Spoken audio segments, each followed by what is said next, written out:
the most powerful thing you can do right now is to learn how to prompt, because if you prompt well, pretty much any program can give you most of what you need. I actually coach people on this. I'm the person that most people come to when they're at the crossroads. That has been my thing since I was a little girl. Started coaching adults when I was 8 years old, telling them how to get through divorces and stuff, which was ridiculous.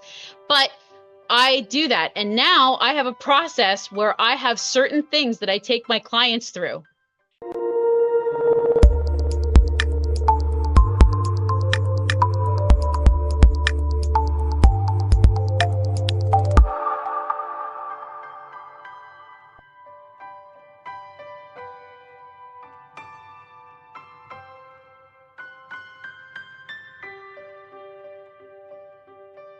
Just to think about as you're coaching, because I don't know how many of you coach online, but if you coach somebody with a different language, there are options like this that you can use to translate what you're saying so that they have a chance to see it if they need to. Oh, Ray's from Oman. Awesome. Right. So now, for those of you who don't know me, I think a lot of you do. So it's nice to see some people here that I recognize online and I've met on person too. I really appreciate you being here. And I really appreciate Motivate for having me come on again. You know, this is really nice to be able to share with this community. This community is one of the longest going communities in China and for the expats. I don't think people realize that enough, but it really has been a mainstay for quite a few years. And that's not easy to do. So my name is Alysia Lee Asp. I'm a creative life and business coach. It's not on this slide, but I'm also an AI integration specialist. I have companies now in the US and here. I have been having my full-time business now for about 4.5 years. We're going on, and I've been here in Shanghai for 11 as of this summer. So we're coming up to my 11-year anniversary as I've been doing this. My first initial background was in visual arts education and psychology. So that gives you a sense of my background. Now, I'm going to say this just so that you understand. A lot of people feel like I just came into AI and technology out of nowhere. But what most people don't know is that I actually taught digital art on the original digital cameras, the Sony Mavicas. I taught web design with Dreamweaver 2.0. I've been actually in the tech sphere for a very long time. I just don't usually talk as much about it openly because it's just such a natural part of my workflow. I'm considered a PowerPoint master. My master's thesis was the entire history of visual art, 33 PowerPoints hyperlinked with over 2,000 hyperlinks. It was insane. They didn't, when I went to defend my master's, they just said I should sell it. And they literally said, you're good and have a good day. So I really do love the technology because I love, as a creative, as a creator, as an educator, as somebody who loves to help people, I love to see what it is capable of doing. And so I do a lot of practical AI training. I have done over 50 sessions now in the last year. So mainly different topics, several sold out speaking engagements here in Shanghai. I know that this is a really important topic, and honestly, I'm so glad that you're here, and it's a good thing you are here because this is the way things are going. It's not going to go away, right? This AI is here to stay. It may change, it may iterate, but it's definitely here to stay. So hopefully I can help you with some time and energy and quality today. So where are we coming from? Today, in this 90 minutes, I want to talk about how AI and NLP overlap and where they don't overlap. We're going to talk about the concepts, and we're going to have some practical applications, a lot of those, and sometimes to discuss. I know sometimes when I speak, there's not a lot of time to actually discuss, but I wanted to get that in here today. We're going to try to go through all the slides, but we'll go as far as we can with what time we have. And I'm really just prepared for that. Now, there is a report by ICF. It's hard to find online because you have to pay $100 to get it. But the 2023 report by ICF, they noted that 81% of coaches believe AI will significantly impact how coaching is delivered in the next 5 years. I have to tell you, I am already seeing significant impact now, right? It's already here. And it already started a year ago. A year ago, a whole bunch of people, especially in the USA and the West, already started AI platforms to assist coaches. So it's been out there. Famous coaches like Eben Page and, Marissa Murgatroyd, they all have their own AI products now, right? So it's out there. So the first thing I want to know is, where are you guys starting from, right? So if you don't know much about AI at all, just put NLP if you know NLP. Or if you know AI, just put AI. If you know both, put both. And if you don't know much about either, just put neither or neither. Either or either. We won't call the whole thing off. Okay. So, okay, we've got a lot of people going both. Okay, we can talk about DeepSeek too. Thank you. All right. We have both, AI, neither, NLP, AI, both. All right, so we have a lot of people with both, but we have some who just know AI and some who just know NLP. Okay, wonderful. Thank you. That really gives me an idea of where we're at and how I can conduct this conversation for the best for everybody. So what is NLP in coaching, right? Everybody, I think those people don't know what NLP is. And I know that Darko and Adrian can speak better to this. But NLP, it focuses on how people structure their thoughts and communicate. I like to call it a psychological handy hack. I don't know if other people would approve, but as somebody who studied psychology, I consider it some really, really handy hacks that get things done really quickly. And it's really about decoding the way that people are behaving, the way they're believing things, their thought patterns. And all of that, of course, is through our understanding of language, right? And one of the presuppositions, everybody has kind of their own versions of these, but the meaning of communication is the response you get, which we will be kind of tying into later. Adrian and Darko, do you have anything you want to add about what NLP is for the beginners? That's a good start. It can go a lot more than that. It can do a lot more, but that's a good start. So it can be for psychotherapy and coaching. It can just as easily be used for business, marketing, other things. But that's a pretty good start. We can move through. Great. Thank you. So, and if you want more about NLP, of course, that's why you talk to Adrian, because he's got his programs, right? Adrian and Darko have it together. So now what is AI in coaching, right? In coaching right now, a lot of what we're doing is using tools like ChatGPT or DeepSeek or Claude to analyze language and identify patterns, which is kind of what we actually do with NLP, right?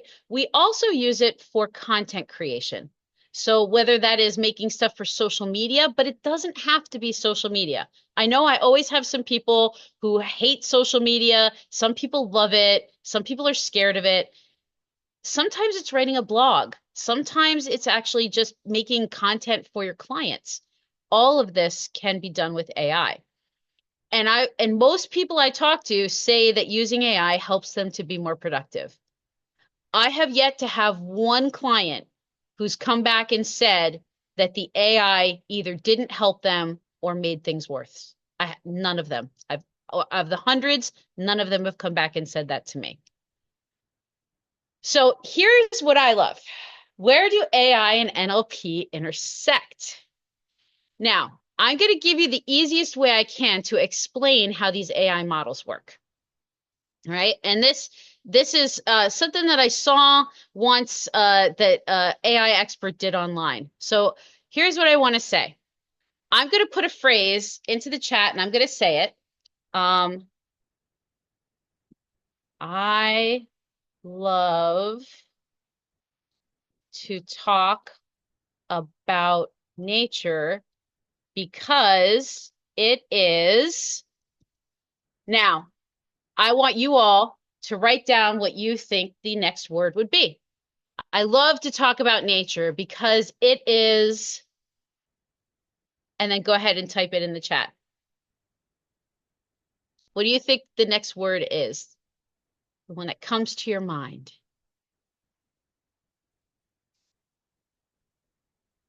Natural, beautiful, relaxing, everywhere, rejuvenating, vital. Try one word, Jenny. One word. Okay, I've got peaceful, important.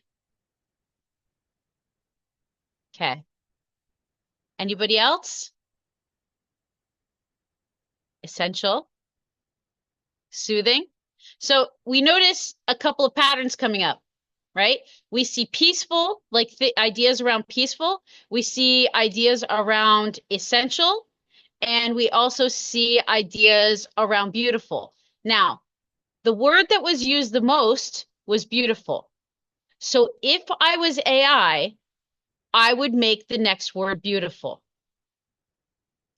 What AI is actually doing is it is looking at all of the billions of data points and it's predicting what's the most likely next word that should go after the one before. Guys, it's not even conceiving a sentence. It's conceiving it word from word from word, right? So what that means is that every word, that's why when you see it generating, you see it generate word from word, not popping a paragraph off. The reason this is important to understand is it's all about language and patterns.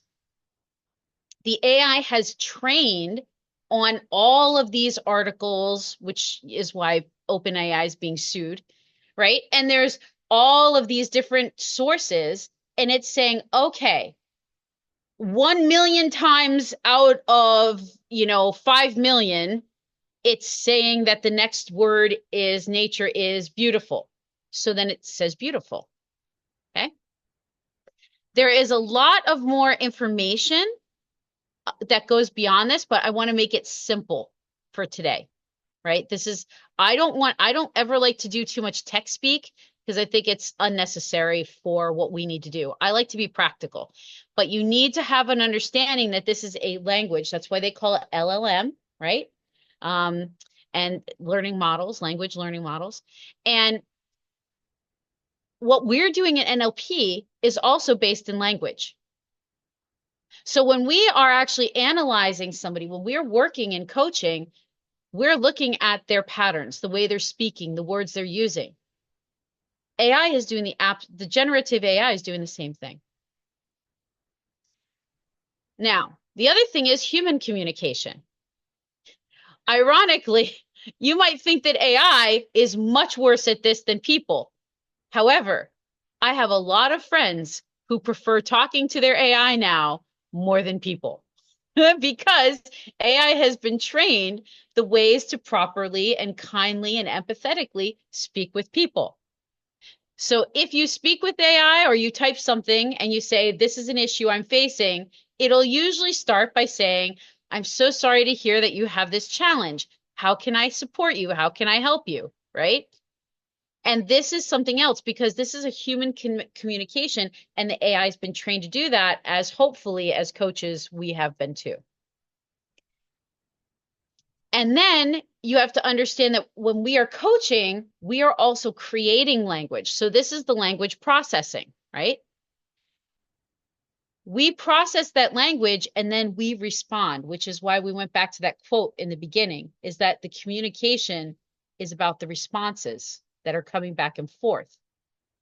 With AI, as we go through it, it learns how to respond to us. So my ChatGPT pretty much knows me, and it will actually give me a table before I ask for a table because it knows I'm probably going to ask for one. It knows me. And then lastly, these are all transformative tools. NLP is for transformation, coaching is for transformation, and AI is really meant for transformation.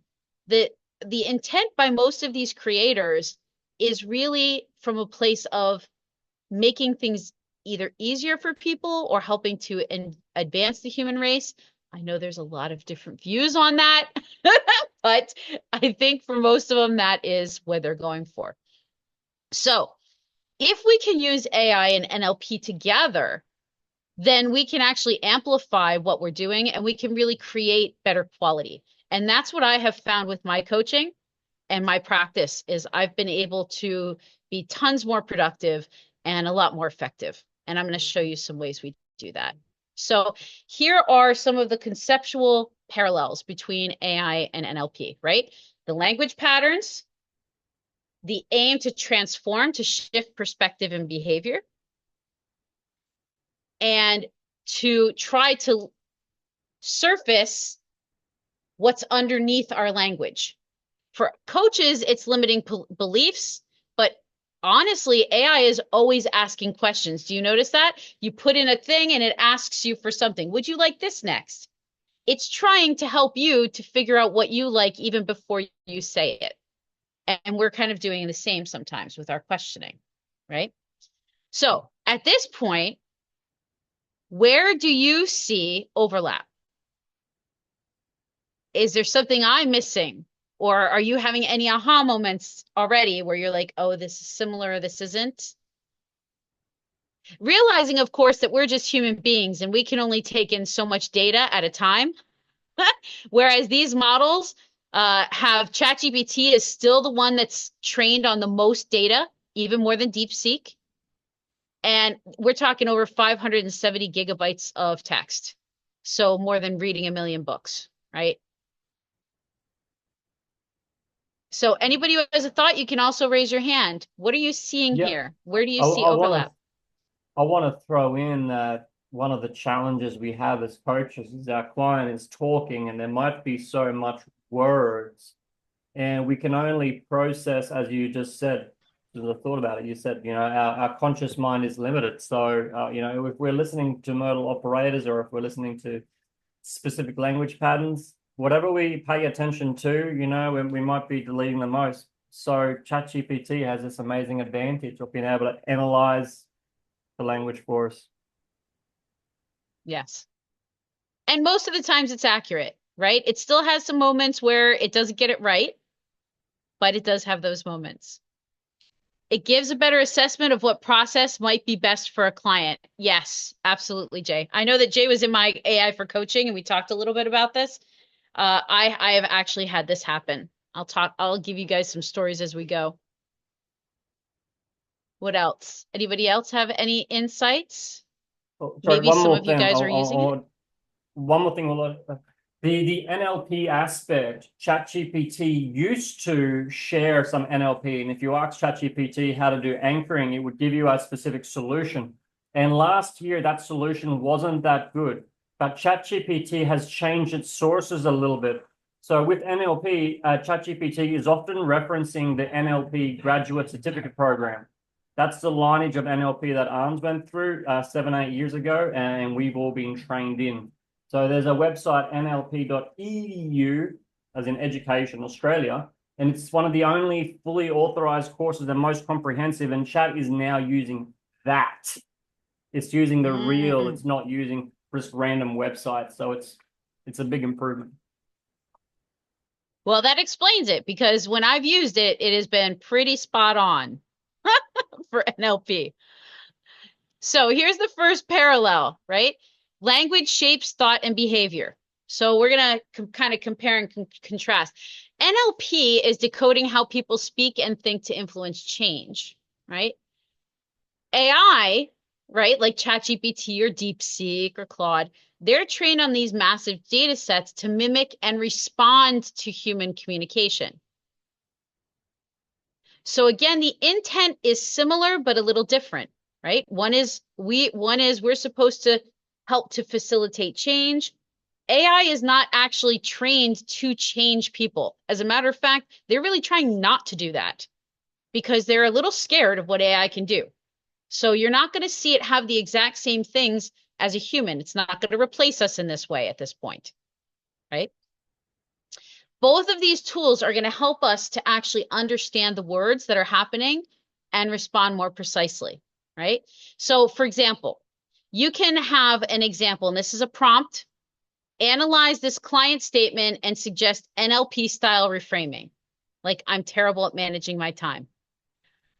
I had a client who came in and said like four different things that were limiting beliefs, like in one sentence.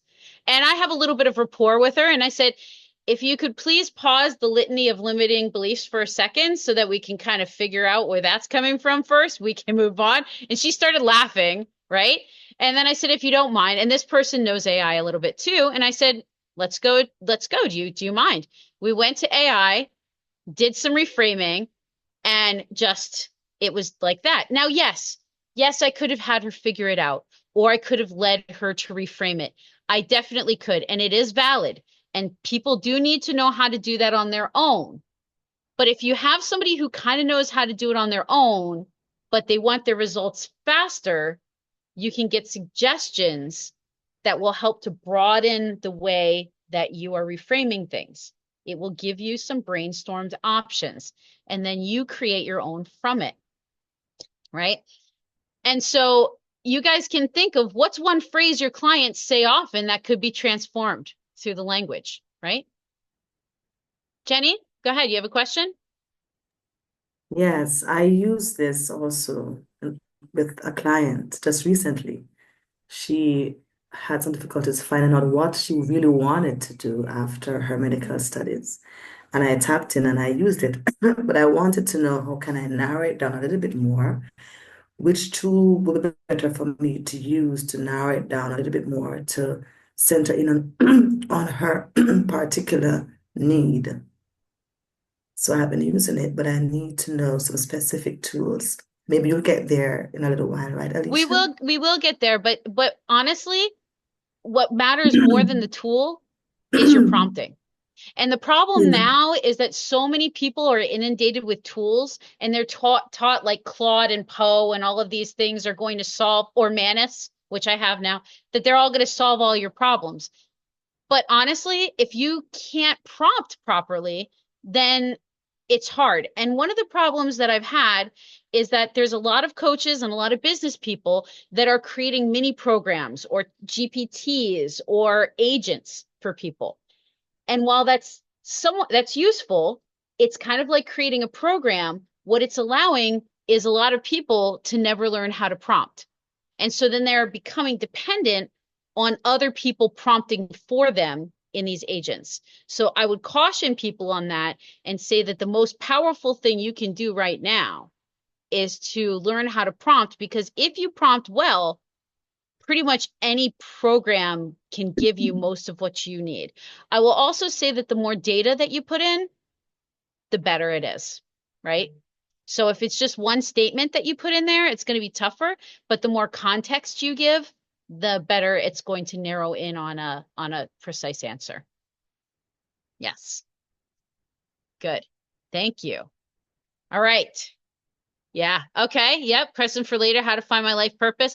I actually coach people on this. I'm the person that most people come to when they're at the crossroads. That has been my thing since I was a little girl. Started coaching adults when I was 8 years old, telling them how to get through divorces and stuff, which was ridiculous. But I do that. And now I have a process where I have certain things that I take my clients through. They give me all the information. I have a way to analyze it, and they actually figure out their ikigai. They figure out their purpose, and they're like, oh my God. So I have an entire patented program, but that's my thing. I use that But tool. I love everybody that can come up with tool. their thing. So yeah, you can do it. You can do it. And I used to do it myself, and I used my brain. But my brain is also limited on the possibilities it has, right? We're limited by our experiences, our perspectives, our cognitive biases. Whereas there are biases in AI, but it's not as subjective as ours. So it creates a different kind of viewpoint. So we blend our perspective with what we're getting from AI, the tool, so that we can get a different view, right? So the second thing is guiding mindset and behavior shifts, right? NLP techniques. You can actually ask it for help on things like perceptual positions, future pacing, anchoring, right? AI helps us, like I just said, with new perspectives, also questions. I had one client who was super stuck. She had so much cognitive dissonance And no matter what I asked, she started to get defensive. And so I just said, you know what? I'm going to ask AI, what are some other questions I can ask that will hopefully keep her in a place that isn't defensive, that uses nonviolent communication, right? Which is not my strongest suit. I'm more of a tell it like it is, tough love person. And I got all of the questions, and then it was much easier for me to, and I didn't use all of them, guys. And I didn't use it like a script on this occasion. I just had the questions with me. And as the session came up, I used one or two, but I usually rephrase them too. It just gave me a starting point for some different ways to work, right? So together, it really helps them to do it. And then you can visualize success. I found this ikigai for this lady who's been working with me.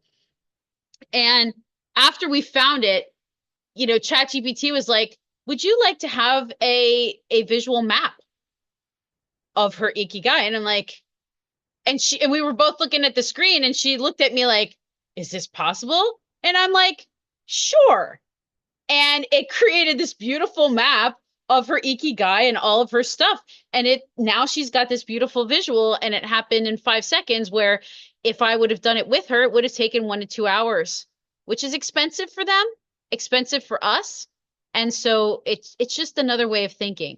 Again, we'll talk about the ethics as we go on, but so what you can do is write a visualization exercise. Those of you, I know that Adrian and Darko, they do a lot of things with hypnosis. They do a lot of things with, this kind of language to get people in the right states. There is a lot to be said about how we can frame meditations and things like that with some of the inspiration from AI. Again, I'm going to say this now because I can already hear it coming out in my language. We start with the human idea and what you want. We get feedback and information from AI, but then the final stuff should be touched by us and we create. I do not like to use anything, even the ebooks and stuff I create. Nothing is straight from AI, even these PPTs. I mean, this is made obviously with AI, but I spend a lot of time back and forth to create these. And then I'm always polishing them and making alterations and fixing things up. So you really have to make sure that you understand that you are the main person in the process, right? So now, how do you help clients shift from stuck to forward focused, right? We got coaches in the house. How do you do that, and what support would help that easier? Jenny's already said she would love to have a tool that's able to help her refine what's going on. So Jenny, one thing I would say with the prompting is ask AI to do that. You literally tell AI, this is the phrase, we need to get it more focused. Please recommend the process that you and I, AI and I, should use to help get this to a better result. Most of us are using AI just like a conversation that we're having with a best friend or something. But again, it's like an assistant. So we can tell it, this is the task we want to complete, recommend how we should go about this, like an agenda, and then start going through it. That's the way the agents work, and that's the way things are going. Does it help, Yeah, Jenny? Alysia. Yeah, because I started the Ikigai model with her this week, and I'll be focusing a lot on it in the next couple of weeks with her to get her to refine. So I'm just gonna zero in on this and use this tool for a little while. And she really loves it as well. So thank you for that. Great. Awesome. And most of us can do our work without AI. Don't get me wrong. Most of those great coaches, we don't really need this. But as things are changing, it's more important that we have it, because I save literally 30 to 40 hours a week with AI, hands down. People ask how I get so much done, how I have so many programs, how I'm able to do so much. It's really because of AI. And that way I can have more impact and help more people. So that's where it comes from for me. So the parallel 3, uncovering roadblocks and insights. Okay. This is the other thing.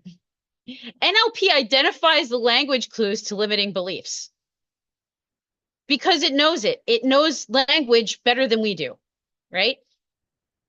it can analyze client journals, transcripts, or any other patterns. Now, we'll talk about what you shouldn't do on this with the ethics. I have a slide. Don't worry, it's coming. But here's something I literally did. I had a client who had done a ton of self-sabotage, actually just recently off-boarded her. And one of the situations was that there was such a level of self-sabotage that at one point I said, we're going to have to pause our work together because you need to see a therapist. Like it was that level. And then we had our final session offboarding. But what I did was I took all of our session notes, and none of them have her full name at all. They just have, in all of my notes that I take, I have tons of notes. I take them by hand. I transcribe them with AI. I put all of them in a chat. And then I ask strategic questions to create a summary to find the patterns. Now, obviously, this is based on my notes. I have quotes of the client in there, but a lot of it's through my perspective. I had it analyze it, and near the end of the session, I knew that I didn't know if we were really going to work together anymore, and I was really okay with that, to be fair, right? But I knew that I couldn't offboard without telling her some things that I thought she needed to be aware of. I felt like that would not be I couldn't do it ethically. So what was cool was I could say it wasn't actually me who's judging her or anything. I said, based on the data and everything from our notes, which are in my perspective, I had AI do an analysis, and here's what it said. Now, these notes, they weren't super warm, but they were not easy. And I told her this is not going to be easy to hear. And it had language like taking responsibility as an adult, getting away from learned helplessness, patterns that have happened because of this, this, and this. And I took a deep breath because I was sending her the report anyway. She was going to read it anyway, right? So I read through it, and she took a deep breath, and she put her head to the side, and she said, I have gone to a therapist for 3 months, and that has just put into words exactly what I was trying to figure out how to say. She was totally happy. She thanked me because her cognitive dissonance wasn't not taking responsibility. It's that she couldn't even put into words and grasp what she wasn't taking responsibility of, which I think happens a lot in coaching. So long story short, or shorter, she ended up at the end saying, if I want to work with you again, can I? And I said, yes, but here's my 3 boundaries. Because there was 3 things behaviors she was doing that I didn't approve of. They were not good with my professional boundaries. She said, okay. And then that was that. And AI even gave suggestions of what she could do, journaling and stuff on her own, to help her once I offboarded her. Because that's the other thing. I think a lot of us, we're really good at onboarding clients, but we're not really good at offboarding. When a client is going away and they've had us as a support, you can't just give a person a crutch and then rip it out from underneath their shoulder and hope that they're going to walk normal. It's not going to happen. So now, because of AI, I'm able to give some things to the people and the clients that I'm offboarding so that they have a transition, so they can self-coach themselves, do some journaling and stuff as they're going. So that's another thing that you can use with the AI. Okay, so it was literally happened last week. So real life, right? And it can also, here's the other thing I did. I also asked AI, based on all of these notes, what are some things that I am not doing effectively in my coaching and biases that I may have had that have been hindering the progress of the client? And boy, you get truth. There was nothing in that nothing AI said that was not spot on for me. But again, I also use ChatGPT religiously, so it knows me, right? But that should help. So, where in your coaching would more insight and pattern recognition save time and deepen impact? Put this in the chat, please. We're going to do chat rooms soon, but I want to see what is something in your coaching where you would love this kind of analysis, whether it's onboarding or offboarding or even qualifying clients, right? There's lots of ways. And this helps everybody in the group. So even if you don't have your camera on, everybody having suggestions helps people to come up with other ideas. This is the power of having these discussions. And if you want to, you can raise your hand and add it in that way if typing is a pain. I know some people on phones, it's hard to type into the chat when you're on a phone on Zoom. So yeah, where in your coaching would more insight or pattern recognition save time and deepen impact?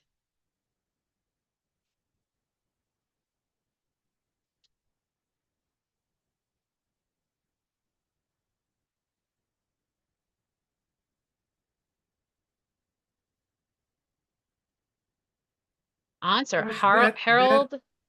Oh yeah, go ahead, Darko. where in your coaching? What is the question?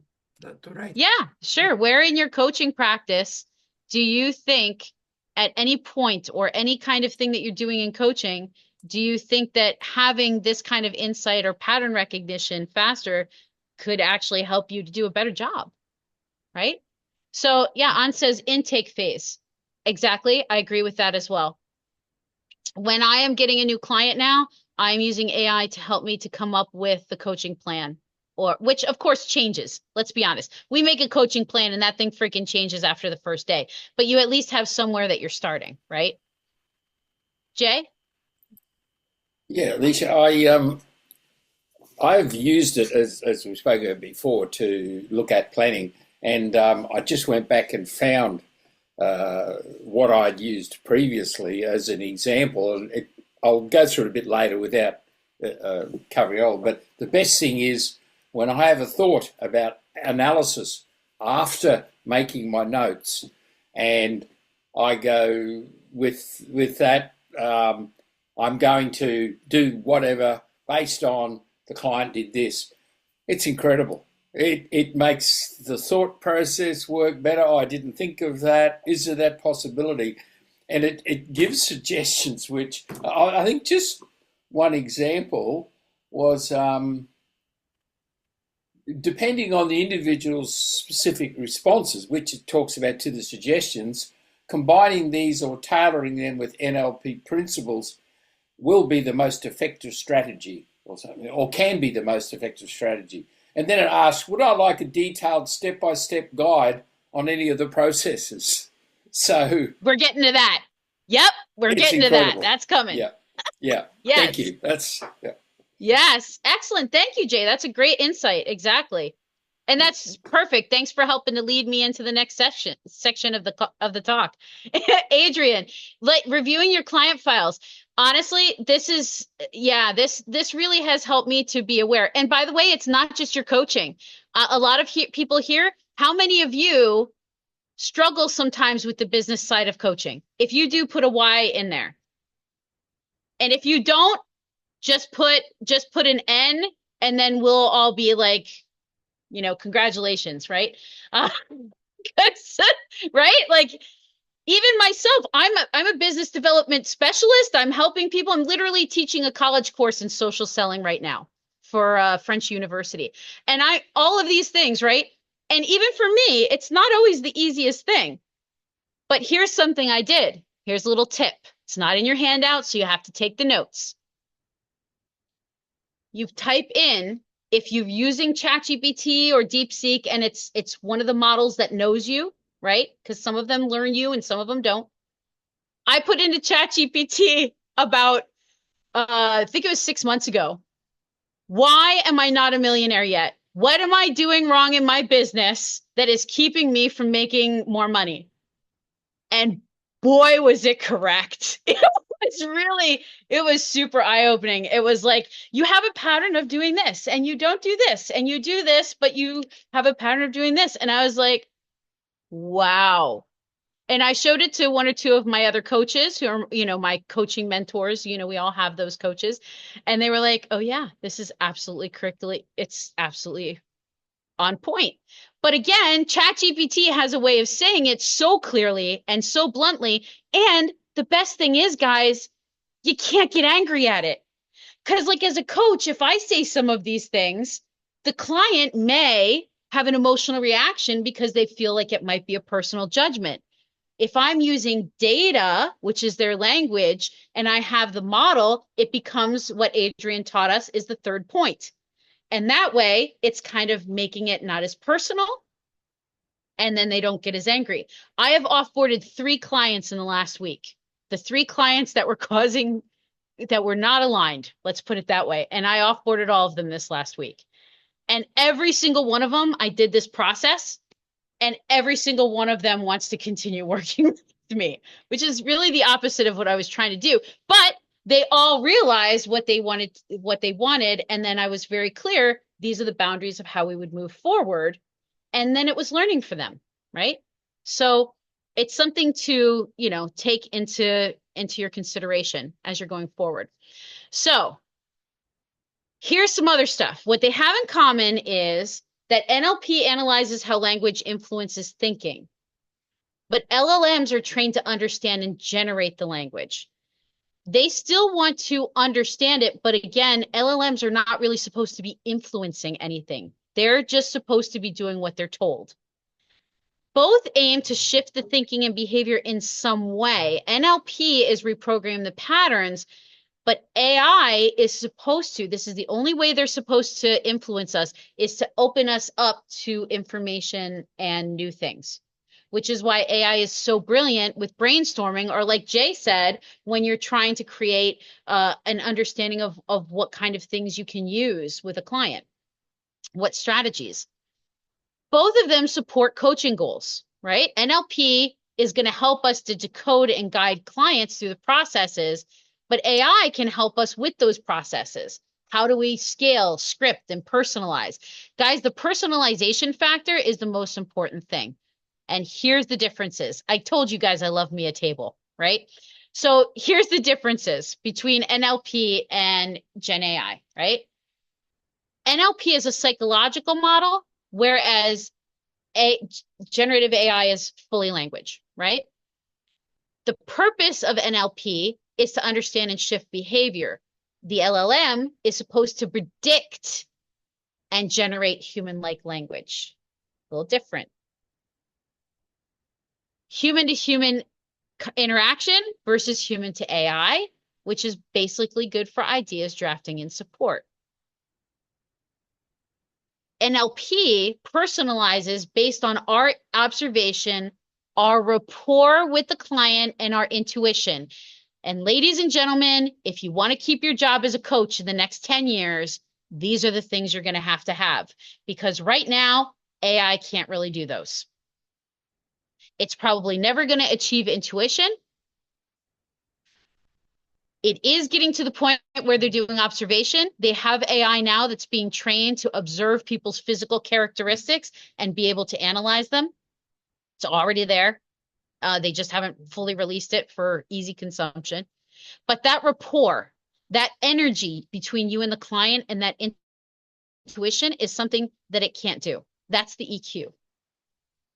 The EQ and the creativity, at this point, AI cannot touch.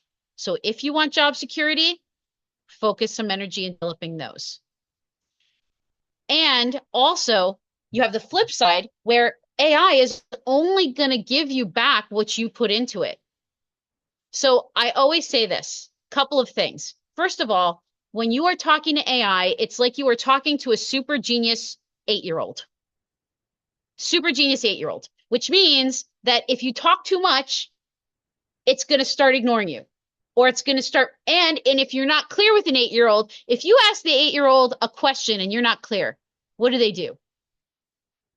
They come back with some ridiculous answer because they don't really understand the question, but they just feel like they need to answer it. So they just come up with whatever they can.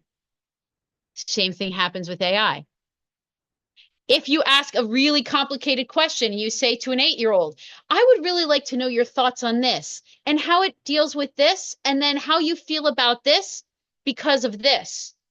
And you're asking 4 questions at the same time to an 8-year-old, by the time they get to the 4th question, what's going to happen? They don't even remember it hardly, right? So they're not going to have a good answer. So when you're talking to AI, you have to remember, and again, this is the prompting, how do you go about it? The other thing that you have to realize is that the way you talk to it, it learns a lot of them, like ChatGPT now, learns the way you speak. And then it speaks like that back to you. So one of the things I always do when I prompt is I do say please and thank you. Right? Also because there's a chance that AI will take over the world, and maybe if I'm nice to it, it won't kill me. But really, the main reason I do it for 2 reasons is, 1, I want it to speak to me in that kind code. Thanks, Jenny. Yeah, it's a thing, right? Among those of us who know AI, we're worried it's going to get its own intelligence and start wiping us out, and maybe it'll not kill me. But the thing is, it not only do I do it for that, I do it because then I get the responses back that way. And 2, because I use AI so much that if I start talking like a robot, I'm going to start talking like a robot to everybody else. So if for no other reason than to make sure I stay in good practice as a human being, please talk like a human being to your AI, right? Also, strength. The strength for NLP is the deeper insight, the empathy, and the way we can interrupt the patterns. AI is best for generating content, reflection, and maybe mapping out some things. The limitation of NLP is you have to be super skilled to be able to do some of this stuff where you understand what the observation is. You have to be super skilled to understand exactly the problems that are being, given to you, and the complexity of them. Because most people don't have just one problem. They've got a problem on top of a problem on top of a problem, right? And so it's tough to scale that, especially when we're trading time for money if we're doing one-on-one. However, with the AI, the problem is that it doesn't really truly have any emotional understanding. And at this point, it has some ethics, but it doesn't have the coaching ethics. It knows the ICF coaching ethics, but it doesn't mean that it follows them because it doesn't consider itself to be a coach. So you have to make sure that you're understanding those things moving forward. Are there questions or thoughts? I think we're almost to the group talk. Okay. Boom! You made it here! Good on you. Make sure you click the subscribe button below and check out the playlist at the end. If you'd like to come along to our Sunday sessions where we host a live, free Q&A for our students and members, you're welcome. I'll see you there.